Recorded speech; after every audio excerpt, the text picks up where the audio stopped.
prosecutor has the opportunity to prosecute this in court. And let us all know the counts or the issues that he's taken Ofori-Atta to court, and then work it out in absentia. I think that even with the interrogation, the theatrics are becoming more than serious content. Both sides. Well, I mean, you can say both sides or one side. And my worry is that he's gone a bit too far already in terms of doing this Interpol thing. I'm not, you know, we have to... I want the man is not availing himself. This is an option available to me, so I take that route. But really, I think that, so when he's actually found guilty, then what do you do? There are many things that you can do in between. And the consequences of doing this red Interpol thing, mind you, based on my experience, it really hijacks your family even. Okay, knowing what I know, many bank accounts will be shut off limit to the family, and you'd move from having money to no money. And I think, I mean, as we are here, we even have the chance of, quote unquote, confiscating Ofori-Atta's businesses. I mean, there's so many options available to you in your country, because, I mean, we all know where Data Bank is. We all know where Transition, Enterprise. We all know all of these things. So I think that it's excessive, unnecessary, and I mean, let me be a bit difficult here. Supposing that what he's being charged with is less than the net worth of Enterprise, then why all of this international hula baloo?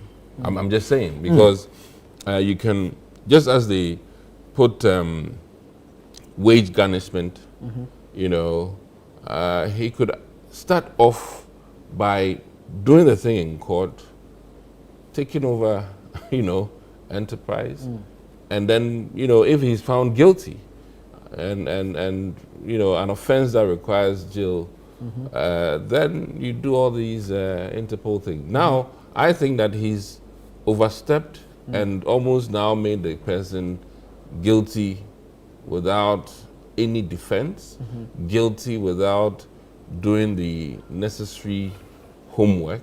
And that is where I have a problem. You think that's how it because looks? That's how he I mean, yes, it. I'm looking at it but that way. He has said that Ken is a person of interest. He's a suspect that needs to be interrogated. Yes, but suspect doesn't mean that make him criminal already. And listen, I choose my words carefully, looking at the fact that the special prosecutor is overreaching. You know, and that is where I'm coming from. Right. And there's a reason why judges are made to, as it is, make you tone down as a prosecutor, because, you know, this is youthful exuberance.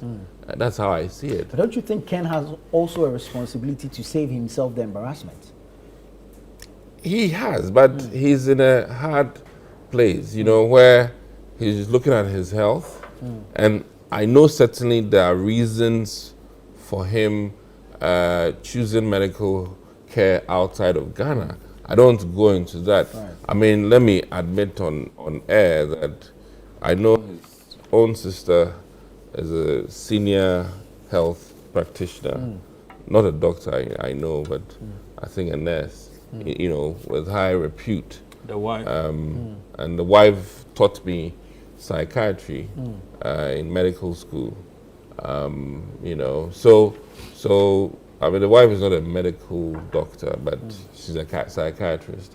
But either way, I think that for me, the special prosecutor certainly is overreaching. That is my thought. And you know, if you're a prosecutor, you also need to be put in check. Right. And that is where I'm coming from, that he needs to be put in check, and maybe he needs to exhaust all possible avenues. In fact, to say the least, what even prevents the prosecutor's office from visiting Ofori-Atta? I mean, this is a high-profile case. Yeah. I'm just, I mean, listen, I mean, if Nanado needs to be questioned, we'll afford him the respect and go to his resident and question him. I'm not, But Muhammad did appear before the OSP as former president. Yes. So my key point here is that, and let me borrow from Honorable Matthew Opoku Prempeh. I mean, he's carried himself especially so well based on his narrative about his visitations to Yoko and whatnot, NIB and whatnot. And I think that in the instance of Finance Minister and in truthfulness, based on the quantums of money that the Finance Minister managed, the items he's being sought after are minuscule. I mean, they are huge, but minuscule in terms of the kinds of monies that Finance Minister was pushing or managing, for our country. So, in concluding, one,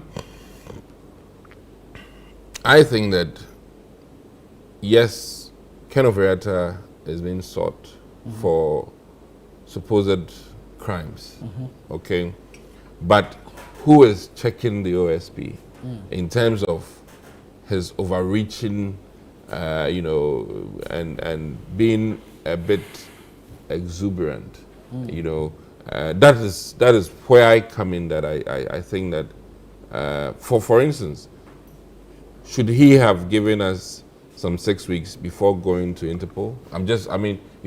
These are procedural administrative. No, but he things. listed first, and then delisted. Yeah. And then when exactly. But what I'm saying is that when Ken then said that he will avail himself through Zoom, and you are not happy with that, were we supposed to grant him? I'm just inquiring from a judicial mindset. 6 weeks, and then if we don't resolve this Zoom, whether Zoom or not, issue for 6 weeks, I'm going to Interpol. I mean, that is where I'm coming from. And mind you, I'm being measured in the sense that, listen, in all of this is the country's reputation as well. Yeah. It's not just Ken Ofori-Atta. There's a former finance minister for Ghana.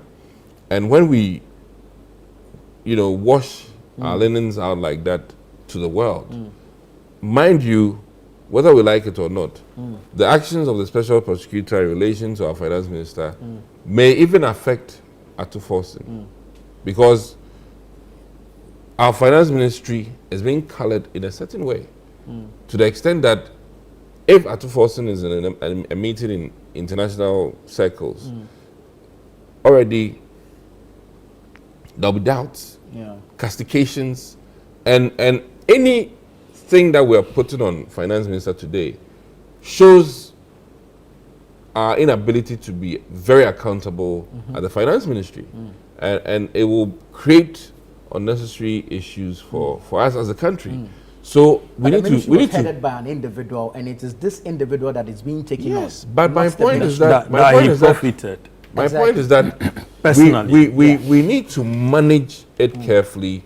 Listen, the likes of Madoff, who was a very powerful former, finance minister for New York Stock Exchange, then eventually did the scheme and things like that.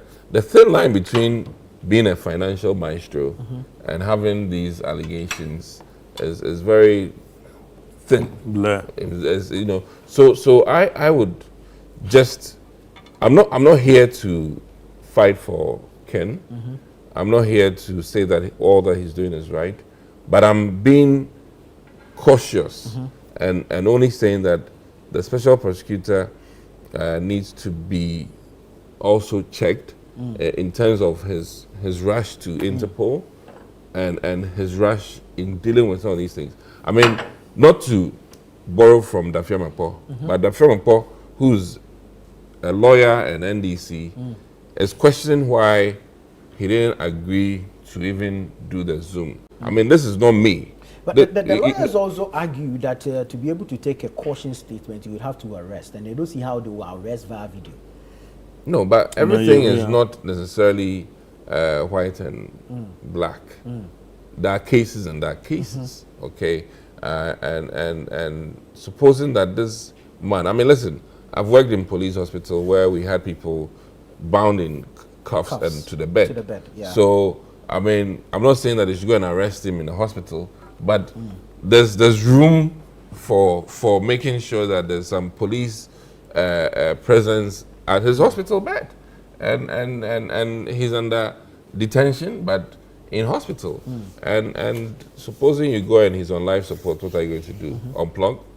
No. Because you need to arrest him. Yeah. So I think that one special prosecutor needs to know that he's toying with Ghana's financial reputation.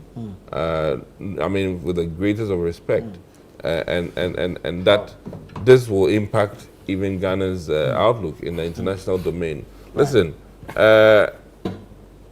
it's like one CEO come, one CEO go, but the sins of, this is marring the image of the institution, the finance ministry. You might think different, but I feel that knowing my Oyibo people, what I mean is knowing my white friends, and the way they think, we ought not to destroy the gains. And mind you, Africa is labeled always as corrupt. And we ourselves are putting ink in this. And that is where I worry that the damage from this case, though we are going after Ofori-Atta, we need to be mindful about how there may be irreparable damages to our finance ministry in terms of other things they are going after in terms of finances, on the world market, there's enough damning information in terms of how our ratings were low, and we are here trying to, as it is, improve our credibility. Right. So in one breath, we want to move from class below C to even a B. Yeah. And that is literally financial credibility. So special prosecutor needs to be mindful and guided by the fact that whether we like it or not, some of these things can damage our indices and for that matter, impact on Atufosin's work today. Very well. Thank you.